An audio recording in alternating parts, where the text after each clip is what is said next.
पटरी हमारी रेल तुम्हारी, निजीकरण बंद करो, रेल प्रशासन मुर्दाबाद। जी हाँ दोस्तों, यह स्लोगन आज प्रत्येक देशवासियों को लगाना तब आवश्यक पड़ जाता है जब भारत में इसका निजीकरण की प्रक्रिया शुरू हो जाती है। मैं पूर्वसी और आप देखना शुरू कर चुके हैं जागता भारत, एक बेहतरीन चैनल। इसका लक्ष्य सही चीज़ों को आपके मस्तिष्क तक पहुँचाना होता है। आज बात करेंगे रेल निजीकरण का। जिस तरीके से भारतीय अर्थव्यवस्था को, इंडियन इकोनॉमी को मजबूत करने का काम हमारा रेल किया है, आज उसके साथ अन्याय हो रहा है। मैं समझता हूँ उसके अन्याय के लिए हमें सबको मिल करके एक आह्वान करना पड़ेगा, एक आवाज़ लगानी पड़ेगी। निजीकरण तेज़ी की दुनिया हो सकती है, लेकिन निजीकरण की वजह से रेल प्रशासन ने जो गौरवमयी इतिहास बनाया है उस पर एक दाग धब्बा लग जाएगा।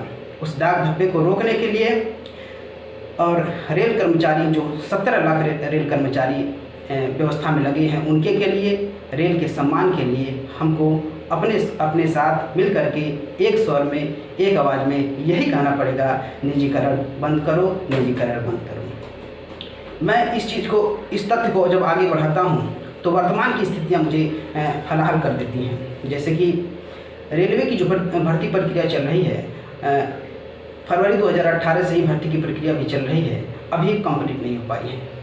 बावजूद इसके रेलवे में आउटसोर्सिंग किया जा रहा है। आउटसोर्सिंग के एक दिन स्टाफ भी कम हो जाएंगे, इसकी जानकारी किसी को नहीं है।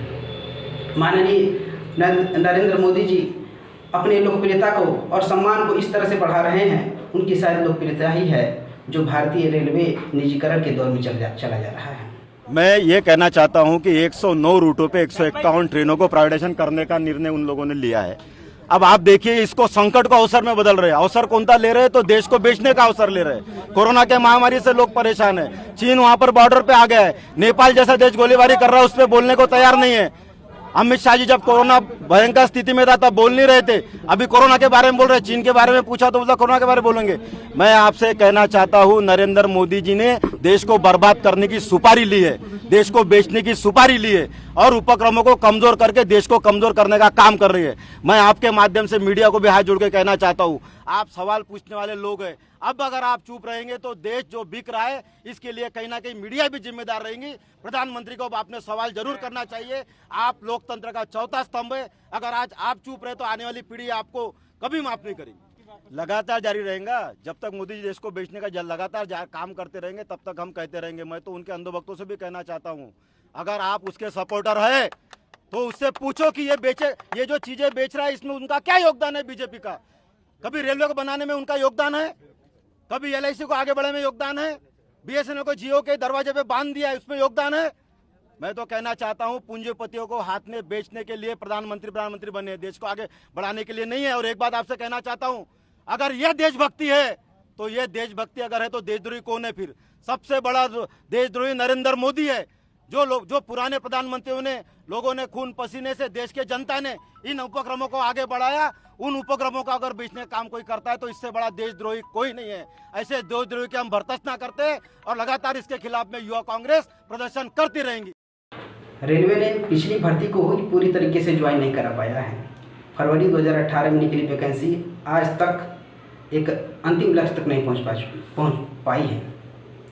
मैं समझता हूँ इसमें नरेंद्र मोदी जी की लोकप्रियता और साहस ही है, जो रेलवे के निजीकरण तो करते जा रहे हैं, लेकिन जो चुनावी प्रक्रिया में उस दौरान जो बच्चों को सपना दिखाए थे, नौकरियां निकाली थी, उसमें आज तक बच्चे दौड़ रहे हैं। वो स्थायी नहीं हुए, स्टेबल नहीं हुए।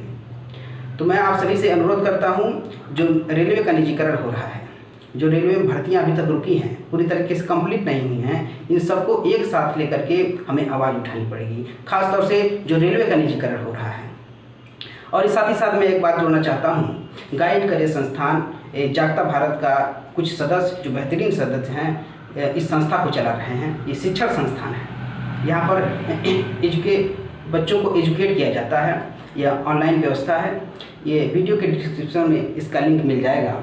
साथ ही साथ मैं कहना चाहता हूँ, जो बच्चे खास तौर से 9, 10, 11, 12 इन क्लास के बच्चे जो खास तौर से जो अपने माइंड को सेटअप नहीं कर पाते हैं, जो विचलित हो जाते हैं, हेलुसिनेशन में आ जाते हैं, डेविएशन में आ जाते हैं, उनके लिए खासतौर से ये चैनल है जो घर बैठे लॉकडाउन के पीरियड में वो पढ़ सकते हैं, रीड कर सकते हैं, लर्निंग कर सकते हैं। तो साथ ही साथ मैं यहीं से विदा लेता हूँ।